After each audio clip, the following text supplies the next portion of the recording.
Welcome everyone. How's it going? Happy another happy Tuesday here with Mr. Farzad himself. We were talking yesterday, and it's so much easier to tag team these spaces than to do it ourselves. So, thanks for joining me, Farzad.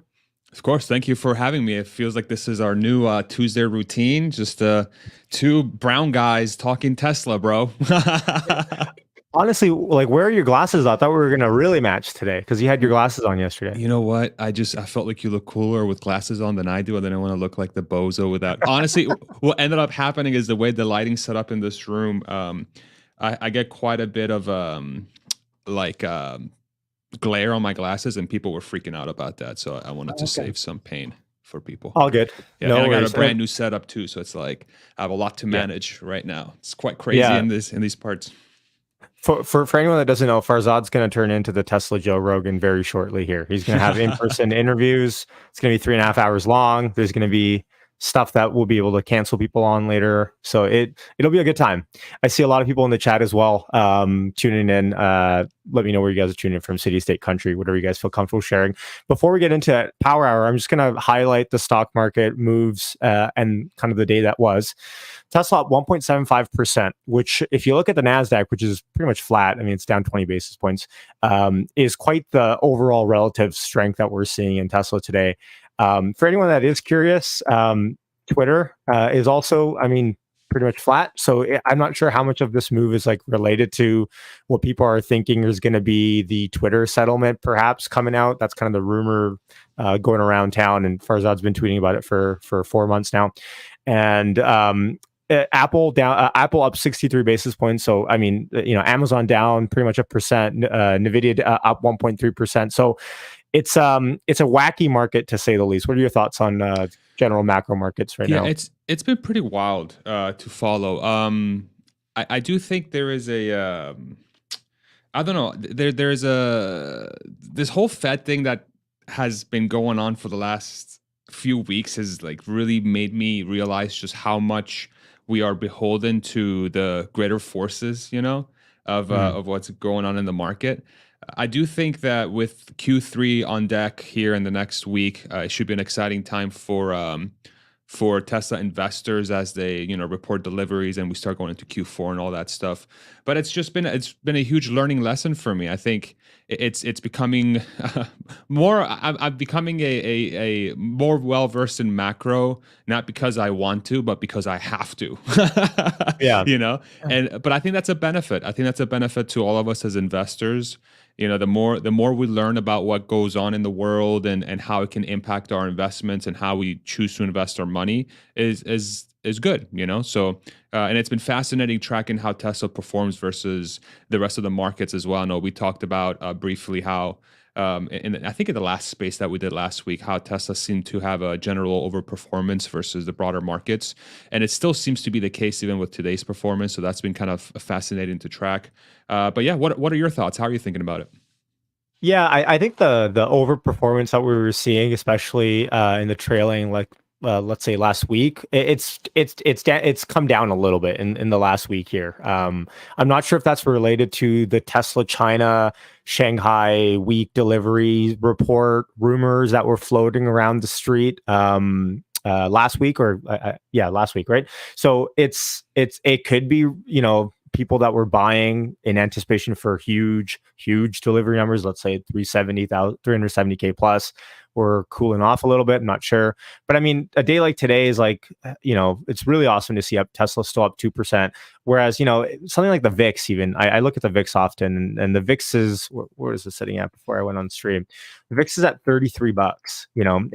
Mind you, it's come down here a little bit throughout the day, but VIX being this high, fear is still high. The Fed speakers are on every day of the week talking. And you talk about macro and people worrying about macro and how it kind of is taking over everything. I think that makes sense. I mean, the Fed is going through historic times. Inflation is at record levels. But, some say it's not as high as they're reporting. But really, I mean, continue to think in the next 6 to 12 months, macro is still going to continue to eat up the market in terms of not share price performance, let's say, but I think eat up the narrative of the market is probably the Yeah. better way to put it. Yeah, I think I agree with that. I think The one thing I'm curious to see is, and I've sort of started milling through this, is a lot of the macro. Definitely we have things like Russia, Ukraine that are driving a lot of the conversation. Obviously, you got the European energy crisis looming for the winter months. Inflation had been a very large discussion, but now within at least finance circles, the tone has been shifting away from inflation, but towards deflation, and the Fed overreacting to not really overreacting. Let me say that differently. Being very reactionary to the data sets that they're getting instead of trying to be proactive. So what I've been thinking about quite a bit is, you know, I wonder if we're going to get sort of a surprise change in tone at some point in the next, say, 6 to 12 months that sort of would influence this macro backdrop from the Fed that would help, I guess, markets perform more like people are expecting it to, given the current economic conditions. And so, what I mean by that is, if you think back before the Fed really started committing to raising rates, 75 basis points around that level, the Fed, what was the Fed saying? Transitory. Right. This inflation is not. It's transitory. It's going to get fixed. It's going to fix itself. It's a supply shock thing. And then it seemed like a 180. They came out and said, "Oh my God, you know what? We need to raise rates because this is clear. We were clearly wrong on this, and we should have acted differently." They got a lot of criticism for that. I Right. wonder if now we're seeing part two of that play, where again the Fed doesn't seem to have tools, or they don't have the willingness to try and be a little bit more forward facing and proactive versus reactive to data sets that they're using to track inflation. And instead, we're going to be in the same boat where they're going to be missing the boat around inflation being entrenched. And then, say, 3 to 6 months from now, they come out and say, "Oh my God, yeah, we got this wrong. There's deflation everywhere. The economy is halting. No one can afford a freaking house because interest rates are 10%. We need to aggressively reduce rates." This sort of Mhm. crazy seesaw thing that we're going to go through. I wonder how that's going to influence the markets. I don't see them.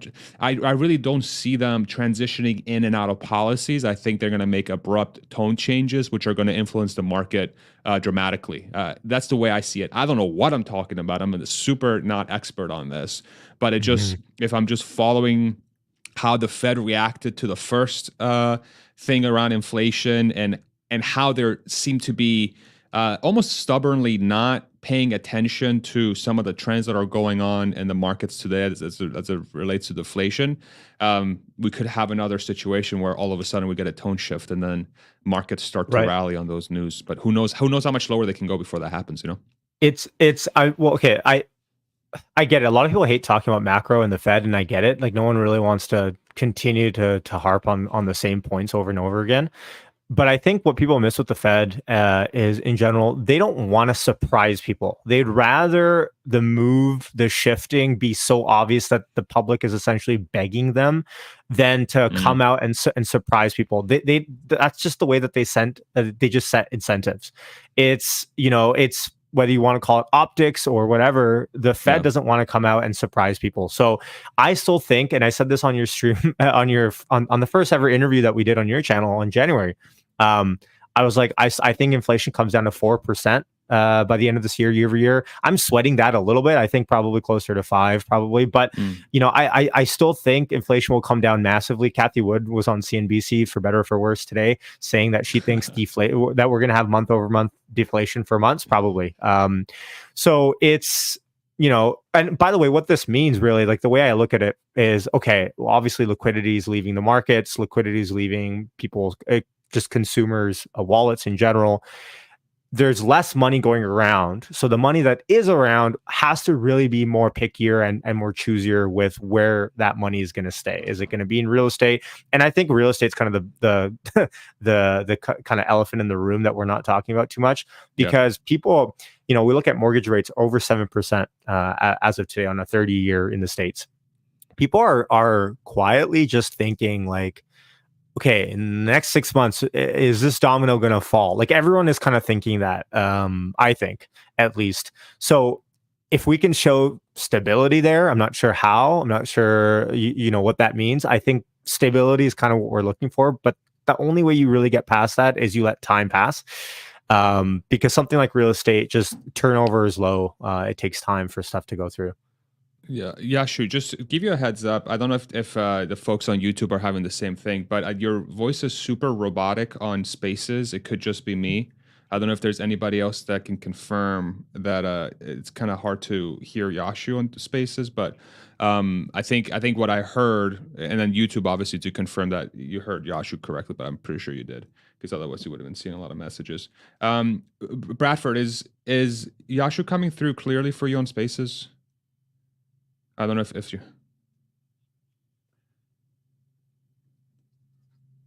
Okay. All right. So Oh, maybe, okay. yeah, I don't know Is if that there's. is that a little bit better if I move my AirPods? It's better. Okay, yeah. I think that was definitely a user issue. So sorry. Okay. Yeah. So I essentially said that real estate is the next elephant in the room that everyone's kind of worried about, but yes. no one really knows what's going to happen because turnover is low. It takes some time for that domino, if it's going to fall, to kind of show us what the next sign is. And I think that's really the last big domino that people are waiting to get an answer on. If we're just going to see a slowing, a slight correction, or if it's going to be something bigger than that. I agree. I agree. I think the points that I'm seeing from my side for real estate, and I'll touch this for 30 seconds, obviously, but I was seeing quite a slowdown around my area, a very dramatic slowdown. I'm in the Austin area, in the metro area, and it was completely on fire, like crazy, up through call it like April of this year.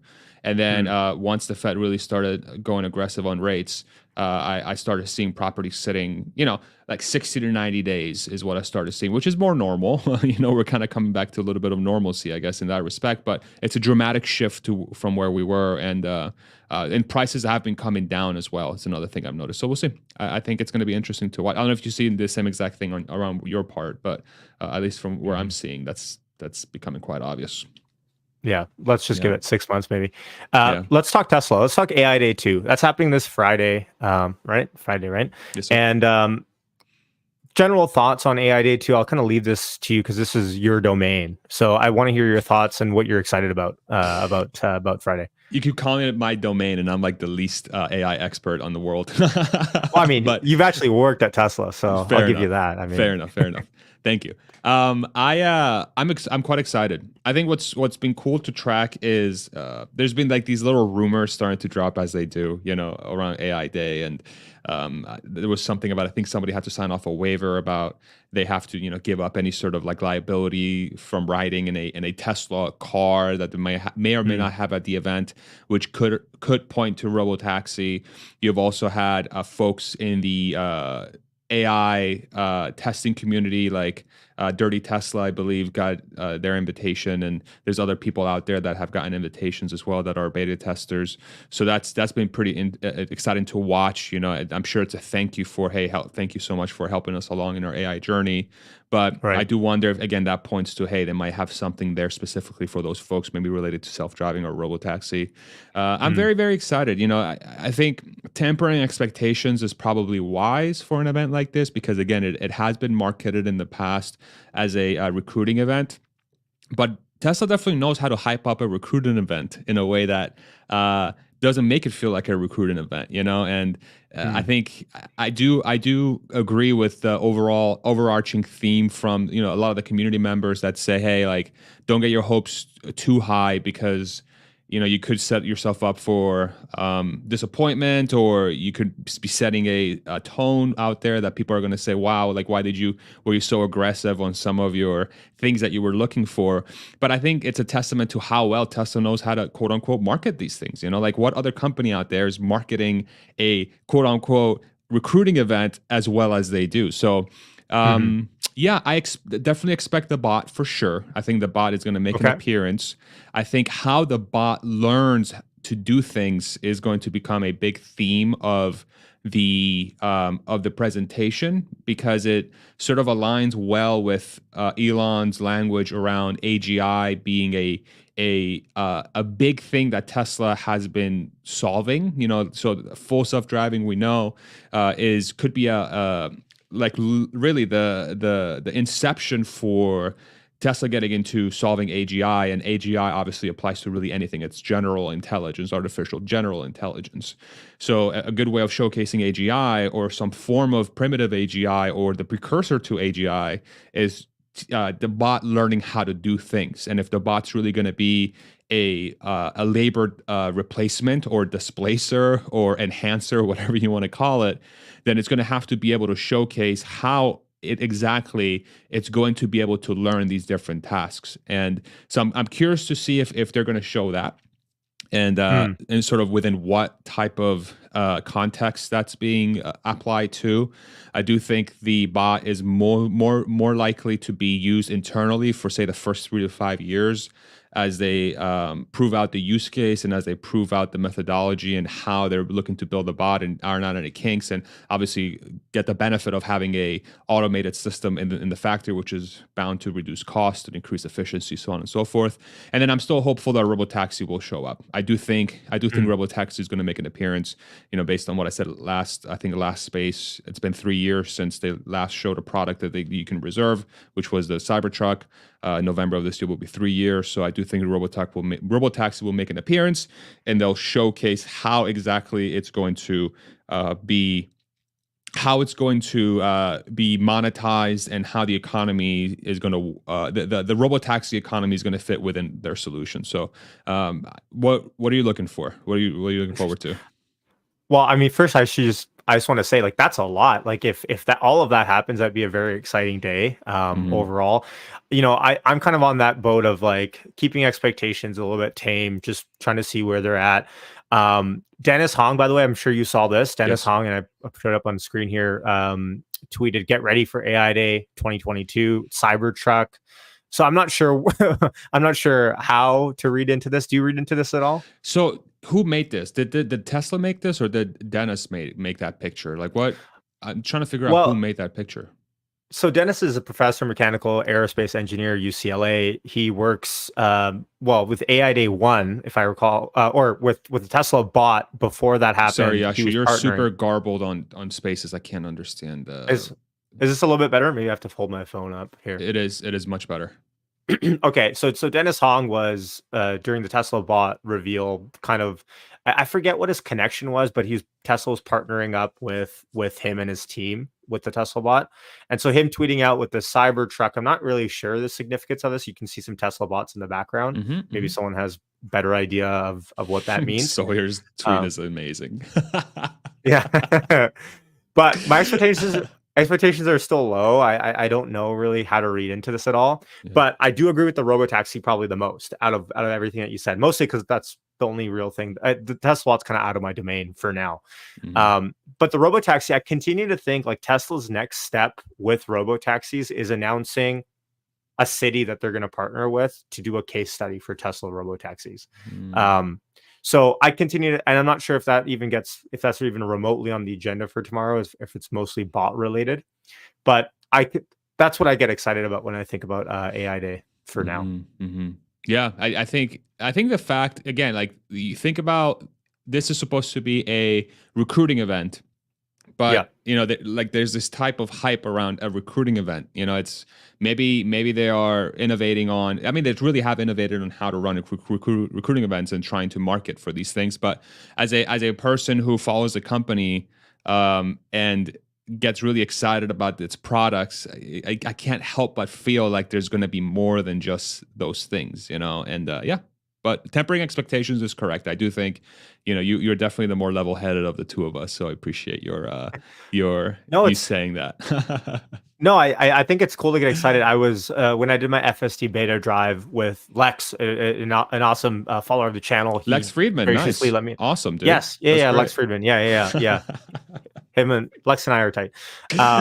He was getting me jazzed up about AI Day 2 and the bot and everything like that. And I guess the only real way for Wall Street to get it, and this is going to kind of be my next question to you, is I think the only way they potentially get it is if Tesla releases pricing and starts taking pre-orders, which is why I think you think that that's potentially what's going to happen. Yes, I agree. Yeah, that's exactly it. I do think if Tesla is going to unveil a robo taxi, it's not just going to be a just, hey, this is what it's going to look like. It's going to be, hey, this is what it's going to look like, and this is how it's going to operate within the fleet, and this is how Mhm. it's tied to the Tesla network, and this is what we're projecting is going to be the profitability from the vehicle, and this is how you as a fleet provider could benefit, and this is how you as a rider could benefit, and these are the future implications. I have this theory that they're going to show it, and it's going to be with the long-term intention of it being run by fleet operators, where the fleet operators customize the interior of the robotaxi, and Tesla just makes the shells essentially, so they can Mhm. maximize the production of these things, and then just flood the market with the robotaxis, and then outsource essentially general assembly and the operating of the fleets, and then it's going to be run on the Tesla network. So Tesla will take a cut of every single robotaxi that's offered. They just don't have to worry about maintaining the fleet and customizing the interior for the different use cases. So I really do think I think it's gonna, if it's not shown within that sort of context, I think Tesla is just going to be showing a something that's not doesn't really have a lot of I don't know, like substance to it. And Tesla Okay. doesn't do that on their Right. things. And they've talked about robotaxi, and they already have full self-driving cars, beta full self-driving cars out there in the fleet. So robotaxi can't just be this is what the new robotaxi is going to look like. It's going to have more than that, because you're completely revolutionizing what transportation means. But or they could do that and say, hey, this is what we're working on, and then in a couple of years time we're going to tell you how it's going to work, but this is what it's going to look like. I don't know, that to me feels like a more traditional concept car model, where like say a Ford or GM show you a vision of the future, and then it's completely different in 2 years time. I don't think Tesla operates that way, but we'll see. I could be wrong. Interesting. Okay. Yeah.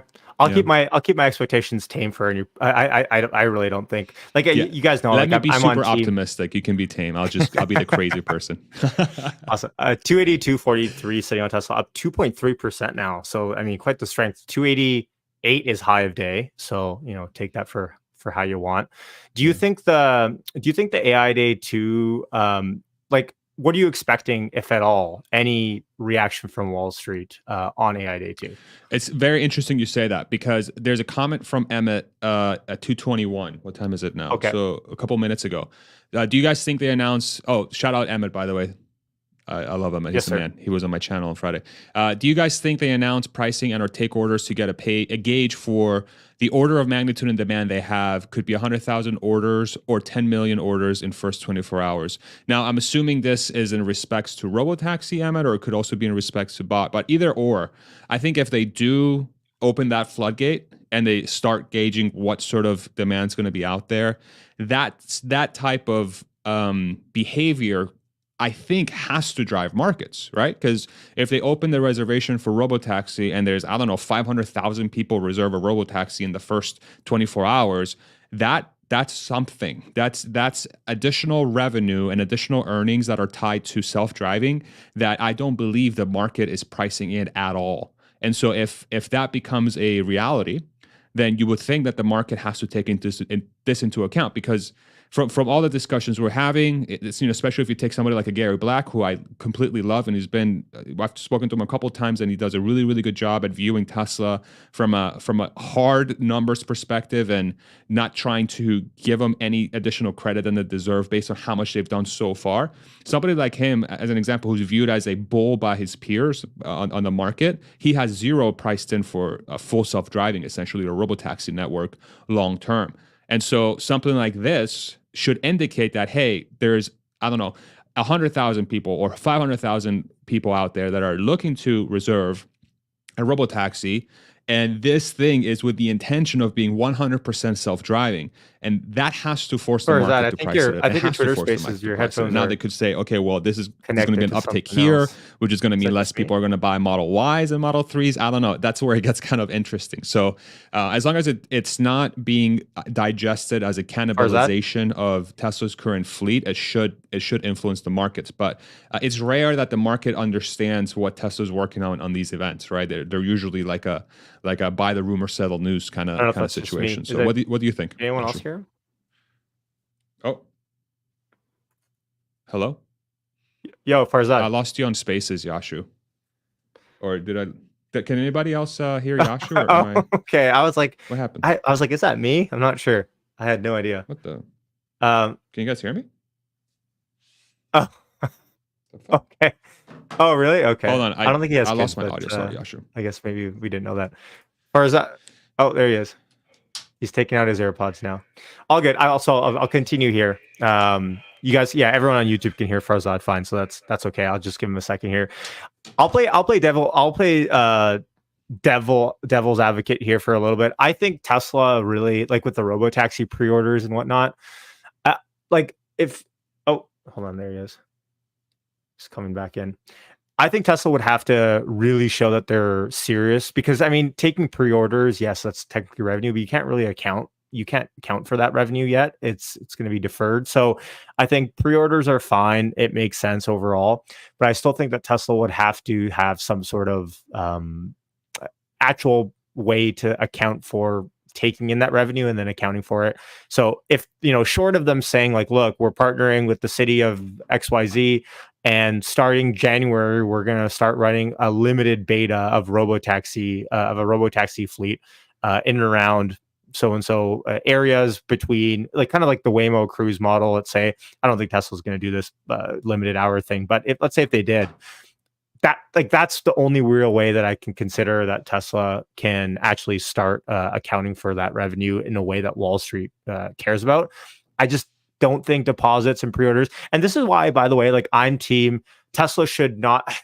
By the way, like who am I? I'm an idiot, right? But I continue to think that Tesla should only start to take pre-orders on stuff when they're serious about delivering it in the immediate future. I kind of look at Apple this way. Like, Apple does a great job with showing what they have and then letting you take orders and then deliver. And then, mind you, an iPhone is very different than a car and robotaxi stuff we're talking about. But I still think the Apple model is a little bit better. And so, with Cybertruck, pre-orders are there. I just don't think that Wall Street will care as much as we think or as we hope they might on pre-order stuff. Farzad, are you back? Yeah, I think what happened is my wife. Can you guys hear me on Spaces, by the way, or no?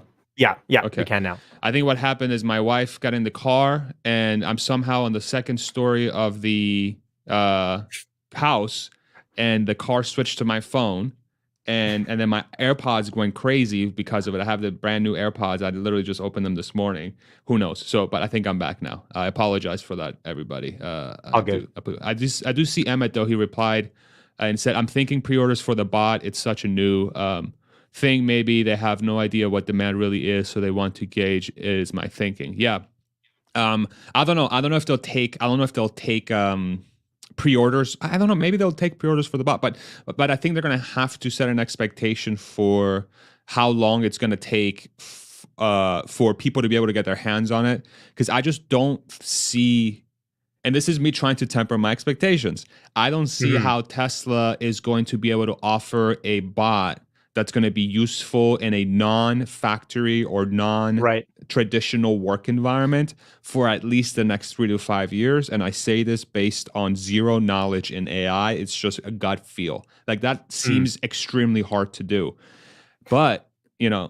I don't know what you think about that, but I agree. No, I agree. Yeah. I agree, but I've been pushed back on in this point. People that know more than I have said, like, look, you can put this bot anywhere and just let it start collecting data in the house, like, around offices.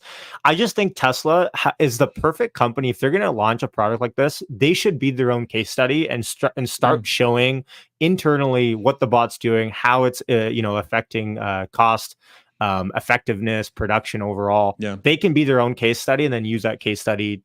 Which, I mean, if you talk about, marginal return on capital, I think the highest marginal return on capital Tesla would get from the bot is by using it themselves, not selling it yet.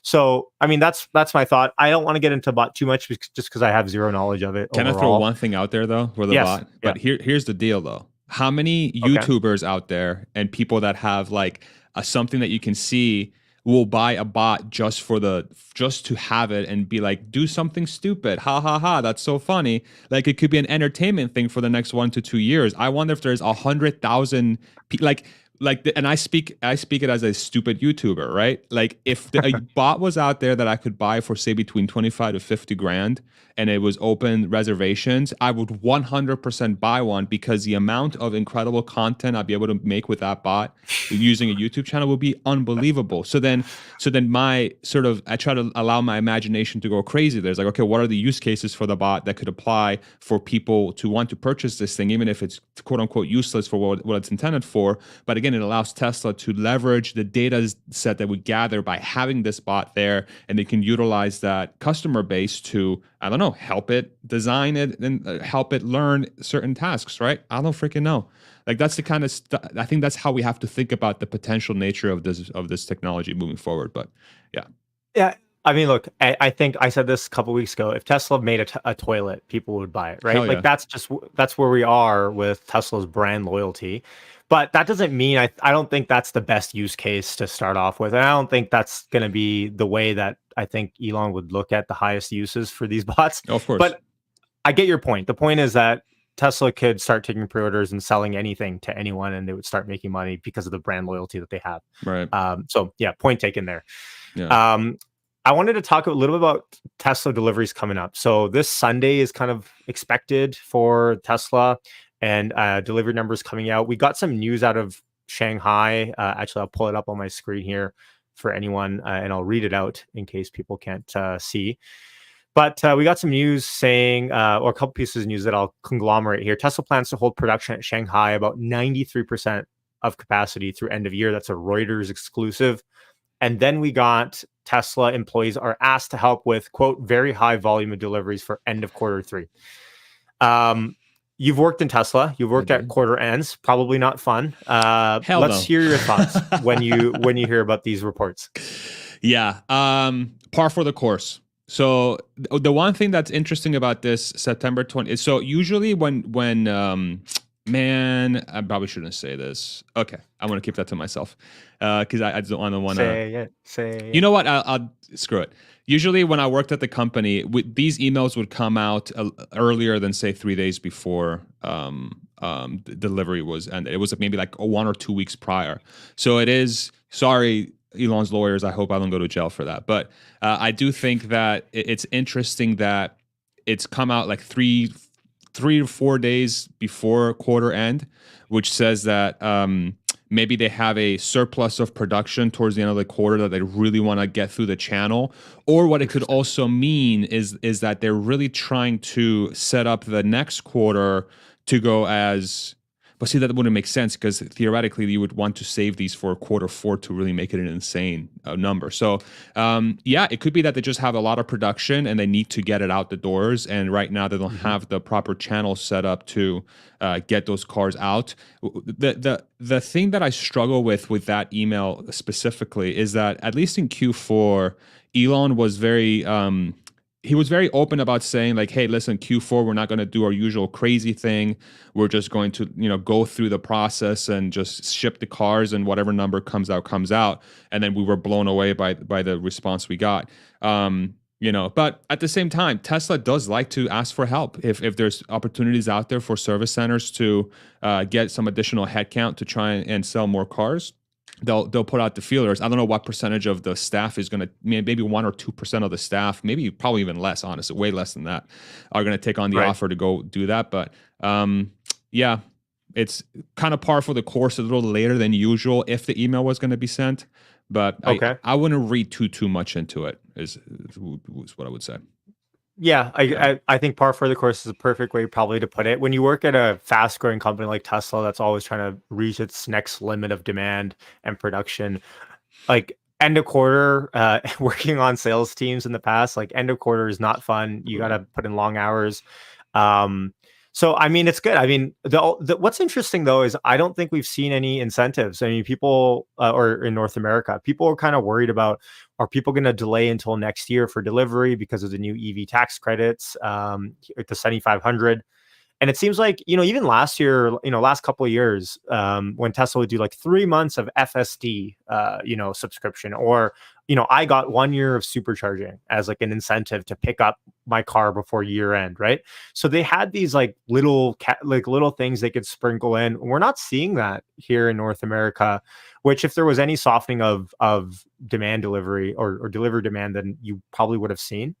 So of course in Shanghai we saw the insurance incentive that came out for, I think what $3,000 US is about what it amounted to be. Yeah. But we also saw insurance numbers made in China, insurance numbers from Tesla, and they came out 23,000 for the week, Yeah. 23,100. So a little bit over expected. So, that makes up for a little bit of the down week it had past, which we don't necessarily know if it was from demand softening, if it was from the weather events and the storms and that stuff that was happening there. So it could be all of it, but good to see kind of a propping up this week of sales heading into the end of the quarter. Yeah.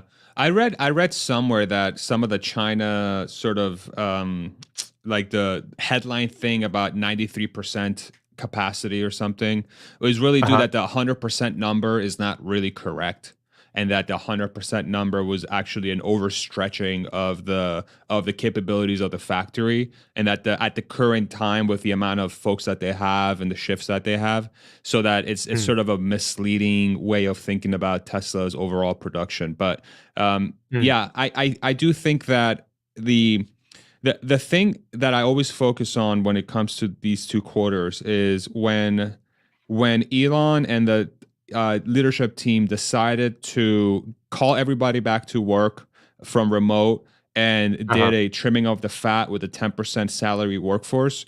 Those two signals for me, as somebody who used to work there and has followed the company for a really long time, sets the Yeah. company up for exceptional performance for the next 12 months.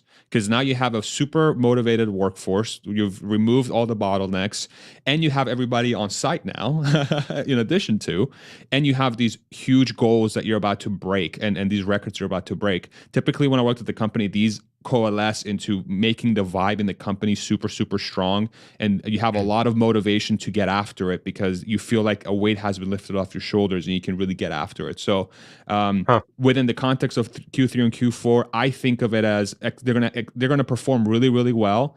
They're not gonna have anything that could negatively impact the company are going to be outside of their control completely. And if it's something they can control, they're going to do it better than the average think they'll be able to do it. Now, I don't know if that means breaking crazy records in Q3 deliveries and Q4 deliveries versus what Tesla bulls will be setting as an expectation, but they'll perform better than average. Let's just put it that way. Hmm. That's where my head goes to. And do you have a prediction? I'll throw you on the spot here a little bit. Do you have a Yeah. prediction for what might be delivery number for this quarter? I'm gonna say I'm gonna say 369 to 375. Yeah. Wow. Okay, you're on the Yeah. higher end then. Yeah. Okay. 369 to 375.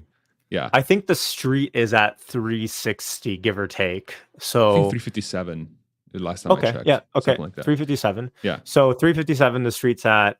So wow, okay, so you're about 10,000. It's funny, I was watching Matt and Emmett stream this morning, and Emmett made a great point. He's like, we're talking like like 10K here, 10K there. We're acting like it's like going to One, be two, make three or percent. break. Yeah. Yeah, like of course it matters. We want every single car that's produced to be delivered in the hands of a buyer already. But I mean, in the long run, it's just about the steady growth and about getting production up.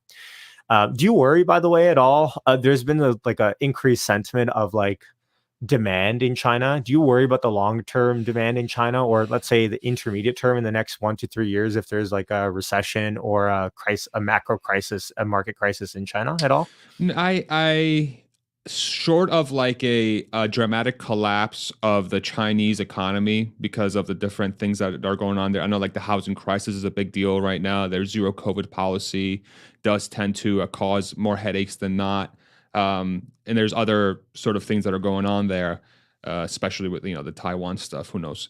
I think outside of a huge global calamity, let's put it that way, I Right. think Tesla has a lot of levers to pull within China to really get demand to, if they have, say, too much production in the region, to get demand to be a little bit more aggressive, price Mm, cuts, because they do have the best margins in the world out of that factory. Like they make a lot of freaking money on those cars. And then Yeah. the other thing too is those cars don't have to be sold into China specifically. They can be sold really in a lot of different places. So Tesla could Yeah. shift production to be China centric to more export in nature, which I'm sure the Chinese government doesn't mind because hey, like they're still bringing in the money for that jurisdiction. So Hmm. I don't think so. I think if there was something that happens that impacts Tesla's ability to sell in China or outside of the Chinese factory, that thing is going to be impacting the rest of the global economy just as much, if not more so, than it's impacting Tesla, which tells me that I shouldn't be worried about Tesla in those situations. I should be worried about other things that are going on in the world as well. So, Right. but Okay. again, if it's impacting Tesla, it's impacting Tesla. I think yeah, it has to be some sort of pretty, if the Chinese economy takes a gigantic hit because of the housing crisis or some souring in relationships between China and other countries.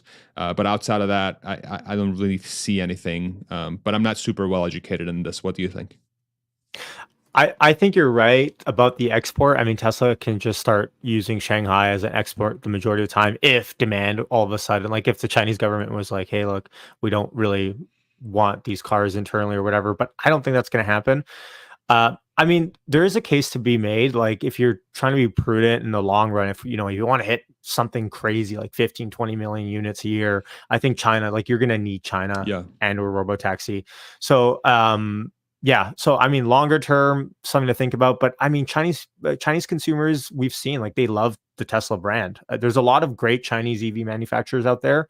But the fact that Tesla still continues to sell in China with the strength that they do, despite the subsidies that go to other governments or other companies there, Freudian slip. And despite that, I think it shows like Tesla has great brand loyalty there. Yes, there's going to be pockets of um, of disinformation and FUD like we've seen, but I think Tesla China actually does a really good job of kind of being that PR team that a lot of people want in North America. yeah, So I mean, something to watch. Like, I think to be intellectually honest, you have to consider that as a risk, but I don't consider it to be substantial enough in the long run just yet. But I mean, if this market's taught us anything, it's that geopolitically anything can happen at any time. And you mentioned Taiwan, and God forbid anything happened there in the ever. So, yeah. something to watch for sure. But little we can do about that as retail investors. Yeah, and you have to again think about what context we're talking about here. We're talking about Tesla potentially not having quote unquote demand where they're selling multiple millions of cars a year in that country. Like put that within the context of the entire goal of Tesla and how it's trying and how it achieves profitability. Like even if there was a scenario where demand is impacted, Tesla is capable of pulling so many levers that it's ridiculous. Right now, Right. they're Exactly. operating in the best possible scenario where they literally have to do almost nothing to sell their Right. cars. And if they're forced to do something to sell their cars, I feel that the company that's probably the most innovative company in the world can think of ways to sell their cars in an Yeah. innovative manner to create demand. I'm not worried, you know? Yeah. Lowering the price could be the second or third option, like, Exactly. adding on incentives, adding on software. Yeah. Yeah. So, yeah, there's just so much that can be done here. Yep. Damn, we got these Oh, you got the spammers. Oh, adult thank you, dating. Sanju. You made it, Yashu. It's official. It's Thank you, Sanji. official. You've Appreciate made that. it. Thank God we got these mods Yeah. helping me out. Shout So out we to got up all there. YouTube mods, by the way. They do such a good job. Absolutely. Shout out. Yeah, Absolutely. for real. Exactly. Let's play our Tesla closing price guessing game. We Ooh. got 15 minutes left here till close. Let's get your Mm. guess in. Remember, Price is Right your rules. You have to guess at or under. If you're on Twitter, by the way, maybe just hit Oops. that little thread for this and just drop your guess into there. Um, Farzad, what's your guess here Yeah, for let the me 281.88 sitting on Tesla, by the way? And if anyone that cares enough, volume weighted average price for the day is 283.56. let's see. So 282 we're at right now, right? Ish. 282. 282. Yep. Yep. So let's We're rallying on that. say, I feel optimistic today, Yashu. We got AI Day 2 coming up. I have a new AirPods in my ears. I feel good today. My coffee was really good. Um, let's see. Now we got a red candle going. I'm gonna say I love how you're trying to correlate your day to what the Oh yeah. stock might close. Come on, bro. It's facts. Everybody That's knows true. this is what moves markets is some random thought process. It's probably not too far away, to be honest. Yeah. Um, I'm gonna say 284. Okay. Wow. Okay. 284. That's pretty decent. I mean, that's where we opened at for the day. Yeah. So pretty much, there. I'm gonna guess 280, 283.99, Okay. just to make Nice. sure I don't win. I'll throw it in the chat there. Someone called me Thanks. out because like a couple months back, I won the contest, and someone's like, "This is rigged." I'm Yeah, you like, can't "That's be so doing true. I that. got to make sure." Yeah, I can't be doing that. Come on, bro. Um, awesome. So let's talk. And by the way, yeah, of course, leave your. I see dozens and dozens of comments coming here on the chat. Let's talk about. I don't want to spend too much time if we don't have to on this, but I think it's topical. I think it's imminent. It's on everyone's mind. Twitter and Elon. And if a settlement happens, does it happen? Sorry, first, does it happen? Second, if it does happen, what effect does it have on Tesla stock, if any, in your opinion? Overhang, man. It overhang is the big buzzword here. Shout out Gary Black. I think the settlement one. I personally think the settlement happens, and I've talked about the variables before, but I think if the deal falls through in any way, shape, or form, Elon has talked about coming out and making it. He wants to do something, and Twitter accelerates his plans to get this sort of free speech social media site out there and built. And if he decides to make his own version of the software, then that's competition for Twitter. And I don't think Twitter can afford to have a competitor. So they're very incentivized to close this deal. And if Elon is being resistive around the price, or he felt like he was lied to as far as how many users there would be, then of course that materially impacts the price. So I think it does happen. And the Yeah. fact that they're delaying the oh, I'm sorry, I'm blanking on the word. What's the thing that they delayed in the last The deposition, deposition? Thank you.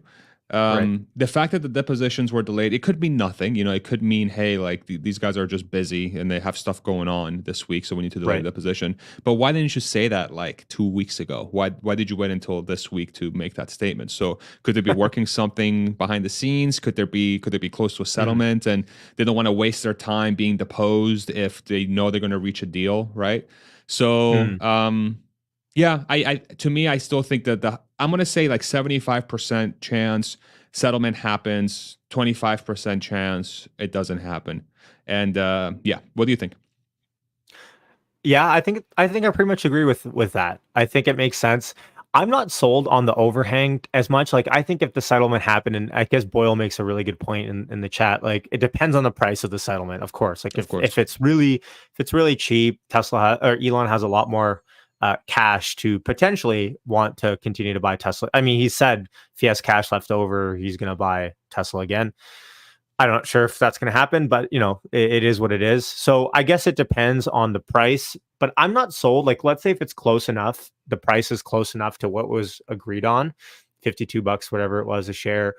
Uh, I'm not sold that Tesla is magically going to have this like miracle run of like some people are thinking like, oh, 10% like within the week. Like, I just don't think so. I think there might be a slight overhang here, but I'm not sold on there being a huge overhang in Tesla because of the Twitter stuff. Just because Elon is sitting on so much cash, that the risk of him having to sell more Tesla shares is pretty negligible, I think.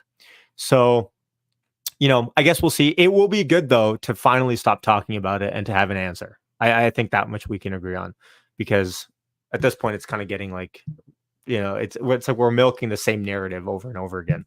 Yeah.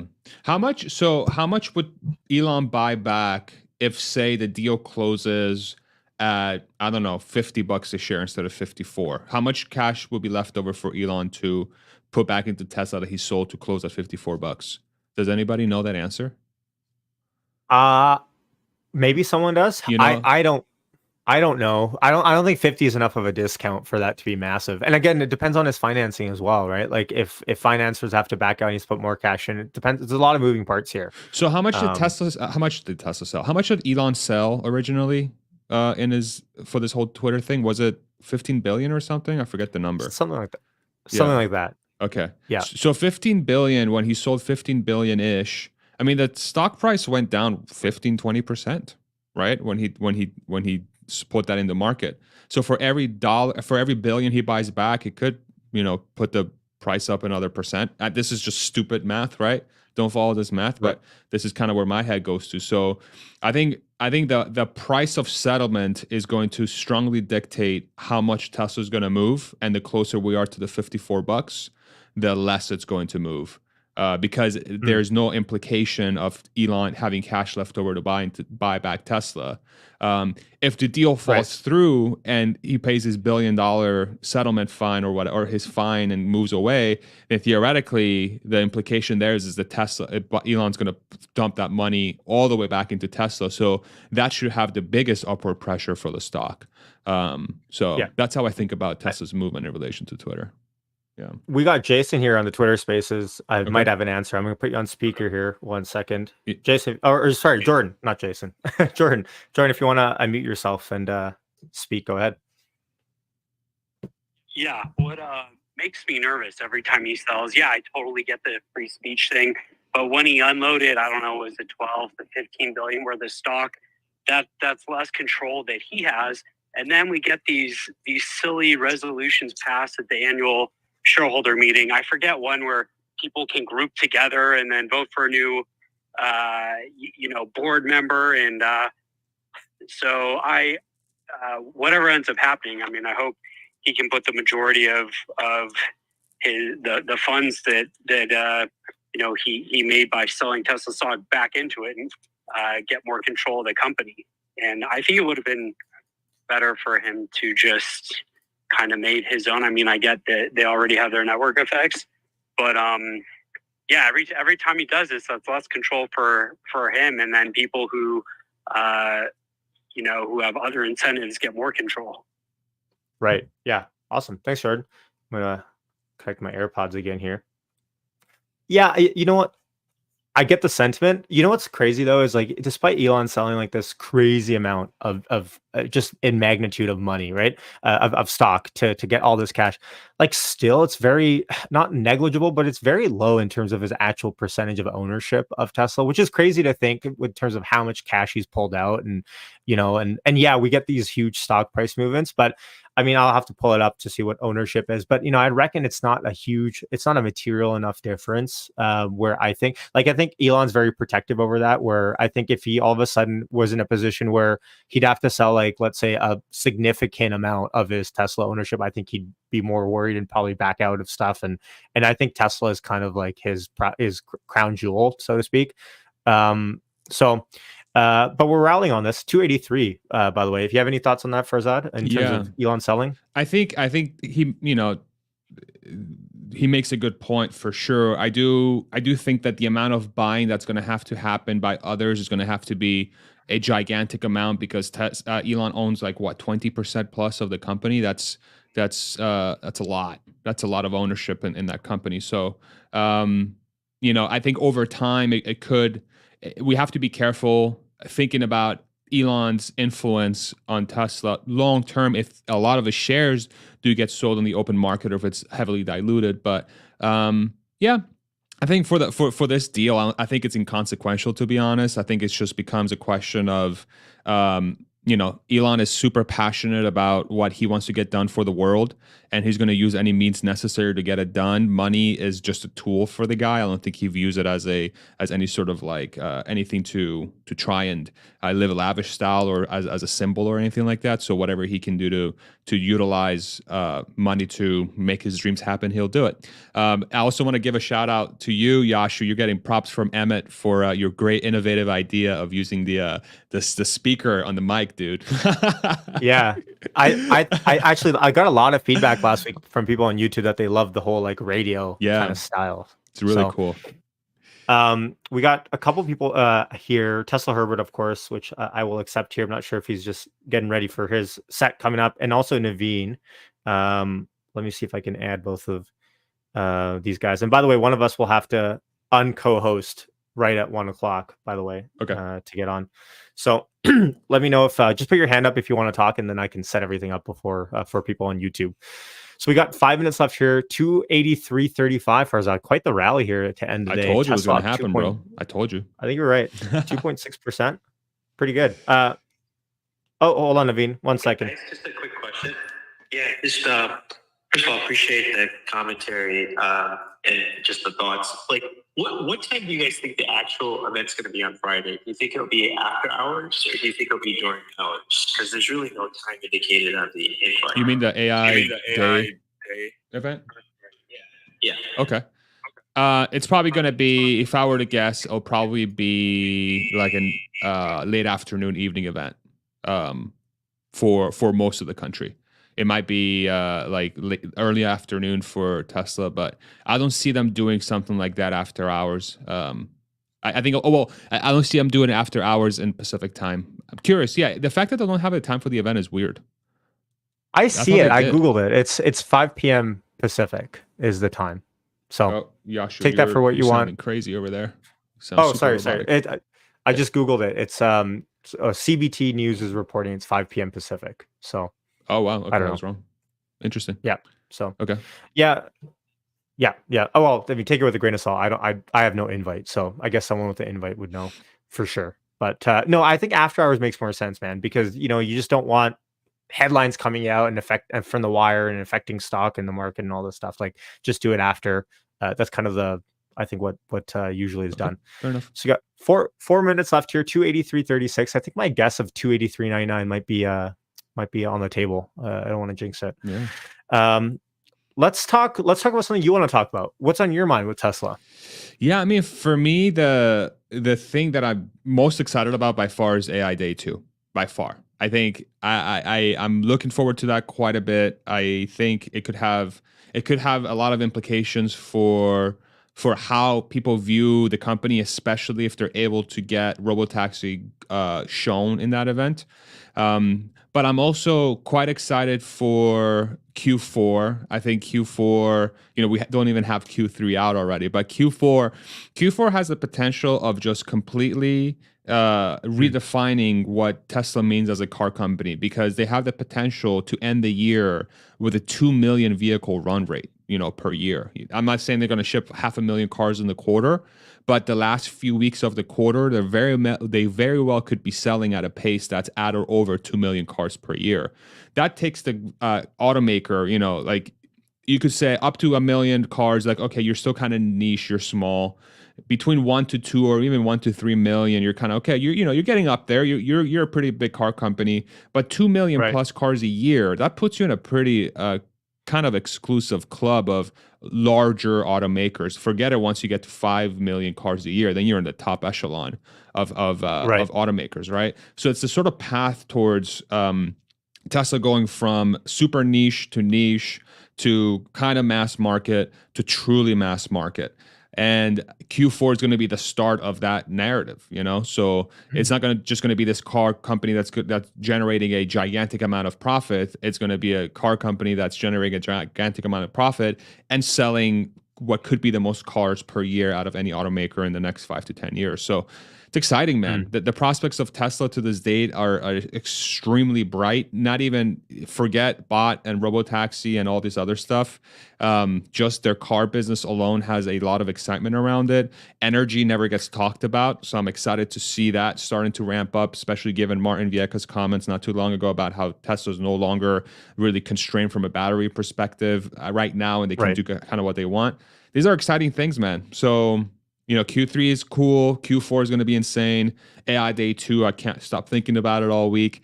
And yeah, man, I'm excited. I'm very excited for the prospects of the coming quarters. And I do wonder, to be completely honest, the tone that Elon and the leadership team are going to take in the Q3 call. And I'm curious to see if they're going to be sort of calling out the Fed and saying, yeah, like we need to start shifting this because we're seeing some trends in the economy that could be hurtful. So that's another thing I'm looking forward to, and I'm thinking about a little bit how it could impact markets. What about you?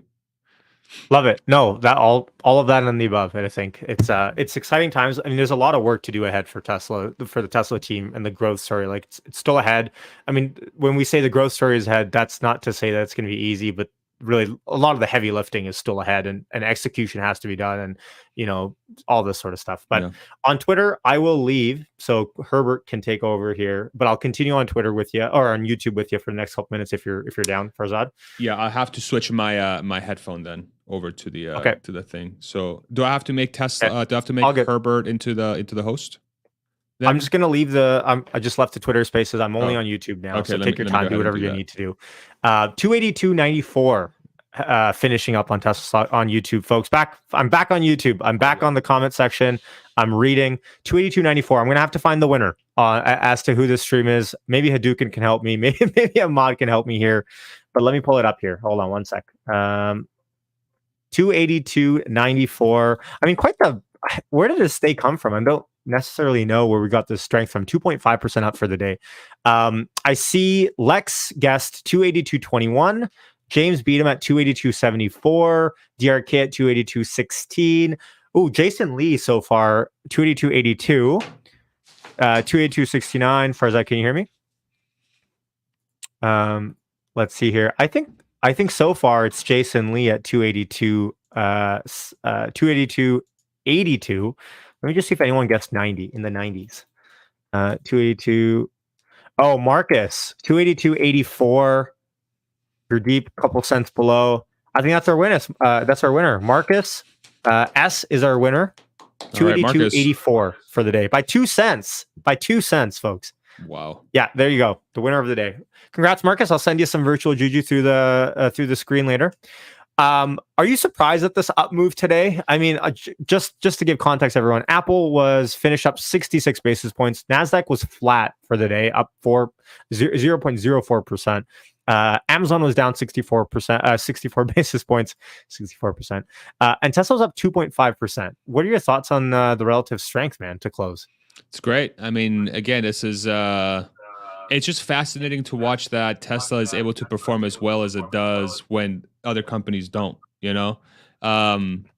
Yeah, it's a continued narrative that I think speaks to Tesla's profitability as a company. I hope that more and more people are seeing that, and that's why we're seeing this movement. It could also be momentum trading into AI Day 2 and end of quarter and end of deliveries as well. It could be what's influencing some of the moves in the last week or two.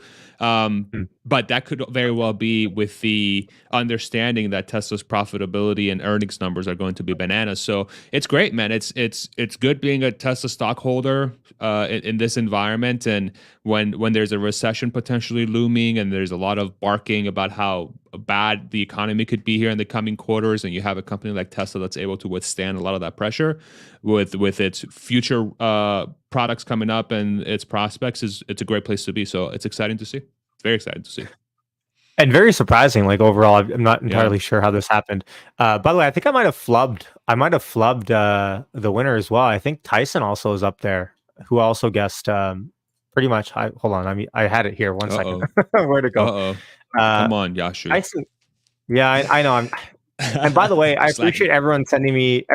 Like 2 people have made websites and Google Sheets and stuff for me. But I think Tyson actually ties with Marcus, 2 cents under for the day. Snap. Or I'll tie it for now because I can't really find the comment, but I did see it for a split second. The problem, just so everyone knows, the problem is my chat gets hidden at a certain point. So when I go back, I can't search through it. Matt, yeah, people are hating on me. No big deal. It is what it is. Everyone grab a piece of juju. It'll be fine. It's a Tuesday afternoon stream. You know, you can't really ask for much. There you go. Jason pulled it up. Tyson 282.92. So that's our official winner, but I can't revoke virtual juju from anyone. So I'm going to have to give out two doses of virtual juju today. Dude, it is props what it is. to you for keeping this game going, because I know from like an administrative standpoint, it's like a monster because you have so many. I'm like, in my head, I'm like, okay, the fact that Yashu spends time to ensure that he gets the right winner for Juju is a testament to how much Yashu cares about his community. So props to you, man, because that is not an easy thing to do. Like you have 100 million people, you know, sending you comments, and you got to sift through every single one, and it's in a format that's not easily trackable. So props to you for keeping this going, because I respect it, man. It's not easy. Thanks, man. Yeah, I appreciate it. It's hey, look something at that. You got that's the adult dating site coming on too for the Juju, bro. Look at these guys. Yeah, I mean that's the thing is like everyone wants a piece of Juju. I can't blame them. So thanks so much for handling that. Thanks for joining me again, man, for another successful Tuesday stream. It's I was just telling Farzad before, I was like, I might have to just do this every other week, because every week is like it's a bit too much. I really get into my productivity to begin the week, and then like it's spend like 3 hours every Tuesday doing this. So it's a little bit much for me. I might do it every other week. I'm not sure if you're, if you're probably going to continue to do it every week, but yeah, I would. Yeah, if as long as you want to have me back, dude, I'd love to. I'd love to continue being your partner for whatever you need me to do. I really enjoy us sitting down, and I feel like I feel like we just vibe off each other really, really well. So as long as you want to have me on your channel, I would love to continue this. I'll probably try and continue to do it every week. But dude, like I completely understand. It's a lot. It's a lot to do all this stuff together. So I really appreciate you even taking the time to make this happen, dude. Seriously. Yes, no, absolutely. And everyone go subscribe to Farzad's channel. I'm going to pull it up here on my screen, so everyone can go subscribe to him if you haven't already. Let me pull it up here. 1 second. Oh, I pulled up your Connecting the Dots interview. That's the first thing that pulled up on Google. Nice. Here it is. Oh, whoops, that's the wrong link. You don't want to go there. You don't want to know what that was. I don't. No, that was no. It was an AI Day video link, but it was someone else's channel. I'm just gonna leave it at that. Hold on 1 second. Go subscribe to Farzad's channel if you haven't already. Thank you. Man. Much love, everyone. Thank you, Farzad, for joining me again, and happy Tuesday, everyone. Keep it keep it locked and loaded. We're gonna have good content coming out this week, I think, from AI Day. The stock market is always crazy. Fed speakers are always talking. So, we're going to have no shortage of content there. But be well, be happy. Put away your technology if you need a little break. And there's going to be enough Tesla content this week that you can definitely pace yourself, I think. Yeah, for sure. Much love. Thank you, man. Thanks so much for having me. Peace out, everybody. Take care, everyone. Peace.